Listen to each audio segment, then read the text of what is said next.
This is Genesis.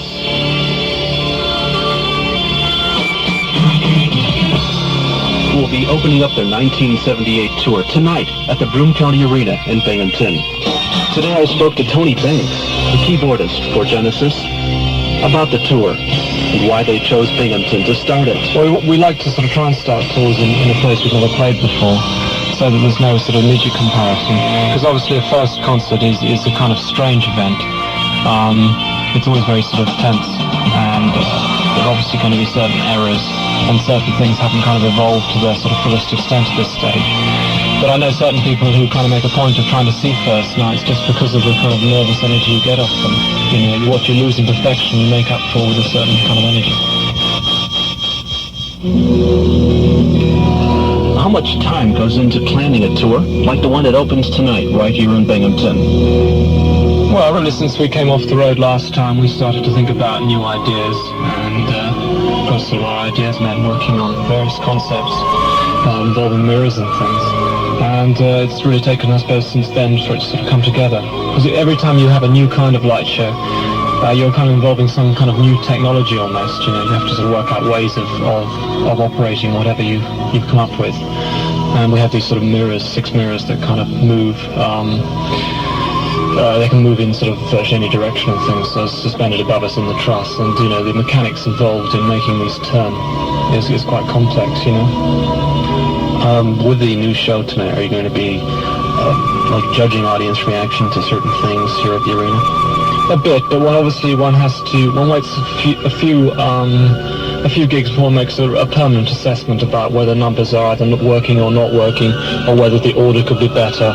You know, there are always changes from the first few performances. I mean, you know, we changed our last show. We changed radically in the first 5 performances. We sort of cut out about 3 numbers and added another 1 or something. You know, you just find you have to do changes. Things never work quite the way you think they're going to.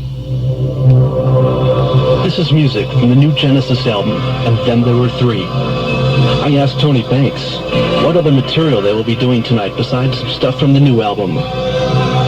We're doing quite a lot of old stuff. We're doing some 1 or 2 tracks we haven't sort of done before in this lineup particularly. We're doing a song called Ripples off The Trick of the Tail, which was a popular song we never got around to performing live. And we're doing an old song called The Franklin Style Masters, which is from an early album of ours called Nursery Crime. And then we're doing a sort of fair selection from Wind and Wuthering and this album, plus 1 or 2 others, you know, Cinema Show. People who know the album too, it's like Cinema Show and In the Cage off Around My Son on Broadway. Are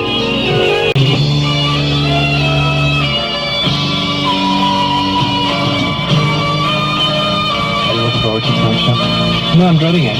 I think the first night, as I said, there's just something you have to do. It's the same whatever sort of medium you're in. There are people who are sort of on the stage or something, you know, and you're opening your first night on wherever it may be. You know, it's always a tense experience because you just don't know. There's so many unknown factors. You know, sometimes it works really well and it surprises you. Sometimes it doesn't come off as well as that. You know, but it's an experience.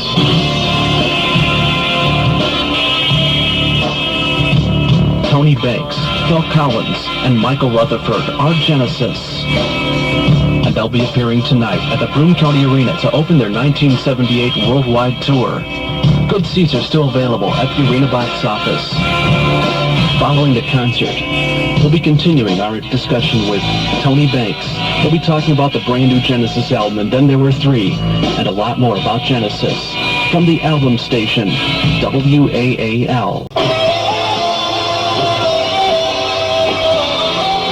This is Keith Nelson with an after the concert interview with Tony Banks, who, along with Michael Rutherford and Phil Collins, make up Genesis. This is from their new album, And Then There Were 3, which I talked to Tony Banks about earlier this afternoon.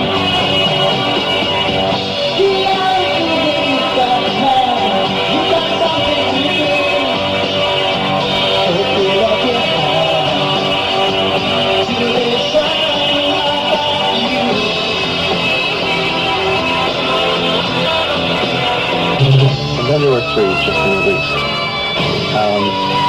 3 as opposed to what? As opposed to 4 last year and 5 the year before. We felt with the sort of continually decreasing ranks of the group that we ought to sort of make some kind of joke about it.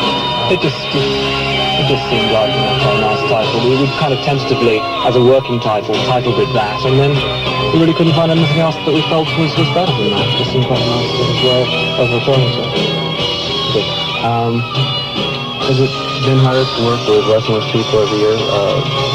Three people this year as opposed to 4 a year ago? It gets easier.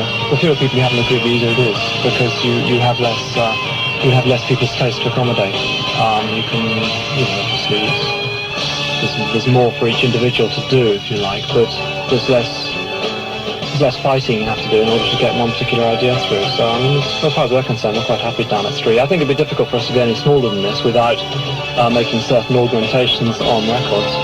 We're down to a bare minimum now, I think. I asked Tony Banks, who is the keyboardist for Genesis, how long it takes to produce a new album.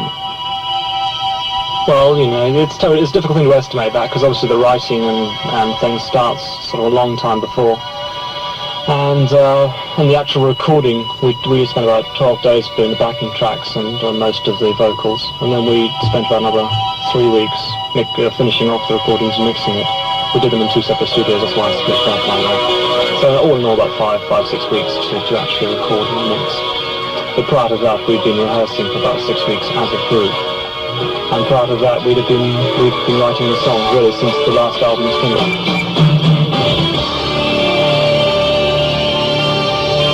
In talking to Tony Banks of Genesis today, I asked him what he likes about the new album. Oh yes, but my favourite parts aren't necessarily everyone else's. There's a track, penultimate track on the album called The Lady Lies, which is a sort of area we've never been in before. It's difficult to describe it really. It's got a slightly sort of nightclub feel to it, as has the previous track to that called So It's Alright Joe, which is really almost a straight nightclub kind of song. It's about an alcoholic. That's another of my favourites.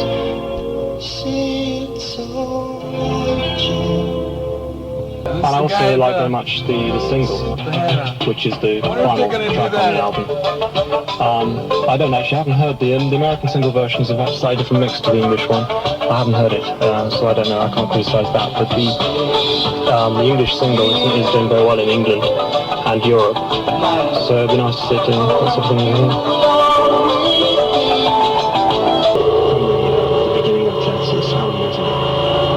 Genesis in one form or another has been about 10 years actually, but we started off as a kind of school group. We didn't actually get professional until about 1970, and that was the year we made the album Trespass, which was the first of the albums in the kind of what we consider to be the sort of style that we sort of came to be known to do. Obviously the band sort of started to kind of grow in stature in Europe with the addition of Phil Collins on drums and things. So that happened about 1972.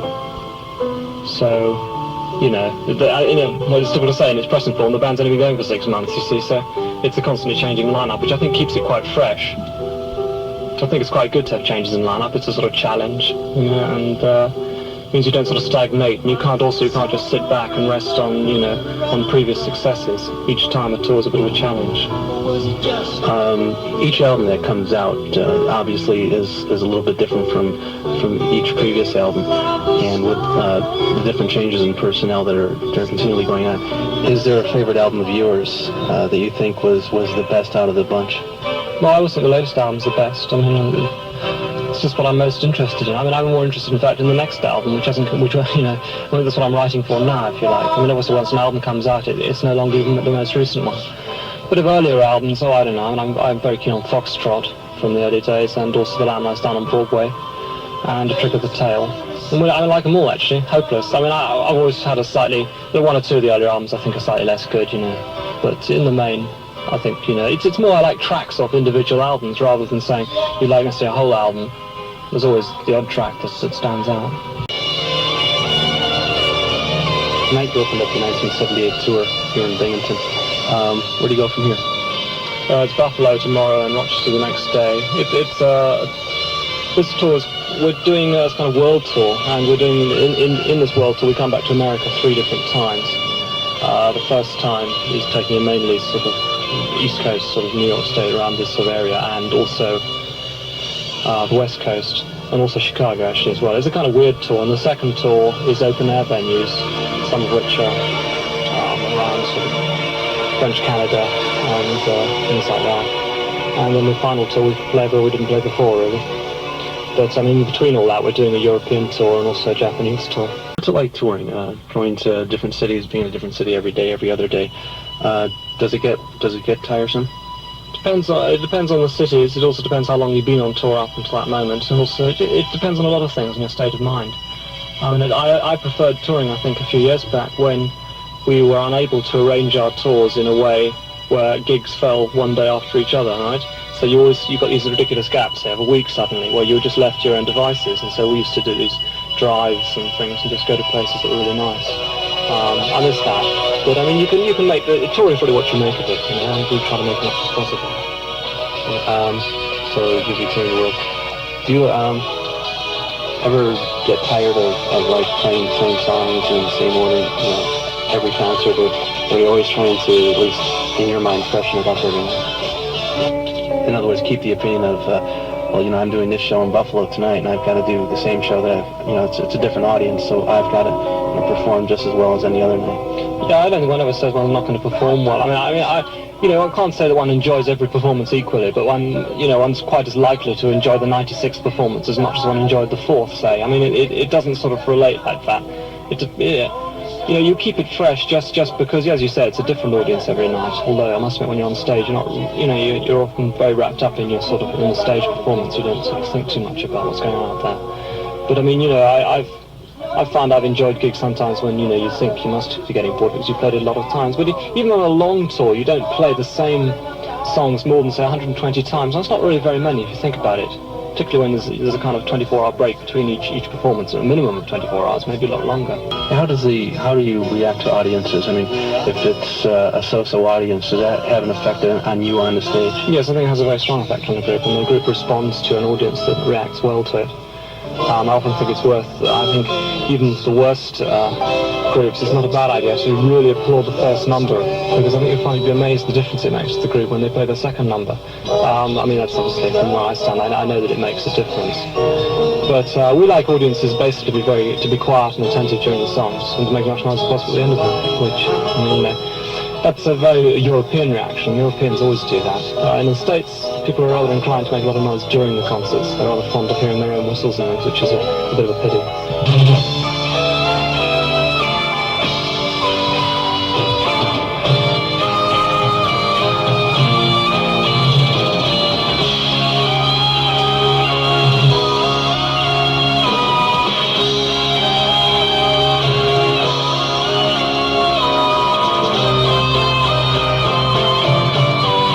Genesis, opening the 1978 tour. Just a couple of hours ago, right here in Binghamton. The new album is called And Then There Were Three.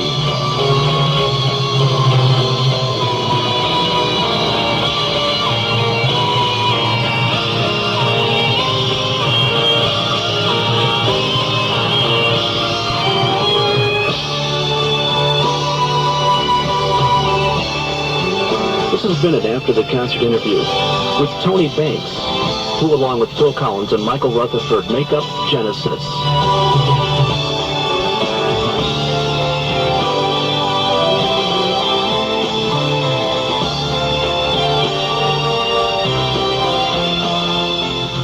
WAAL Stereo 99, that's part 2 of a Genesis interview at your album station. Genesis just finished up their Binghamton concert appearance about an hour ago, and I'd like to thank Genesis and Keith Nelson for making this possible.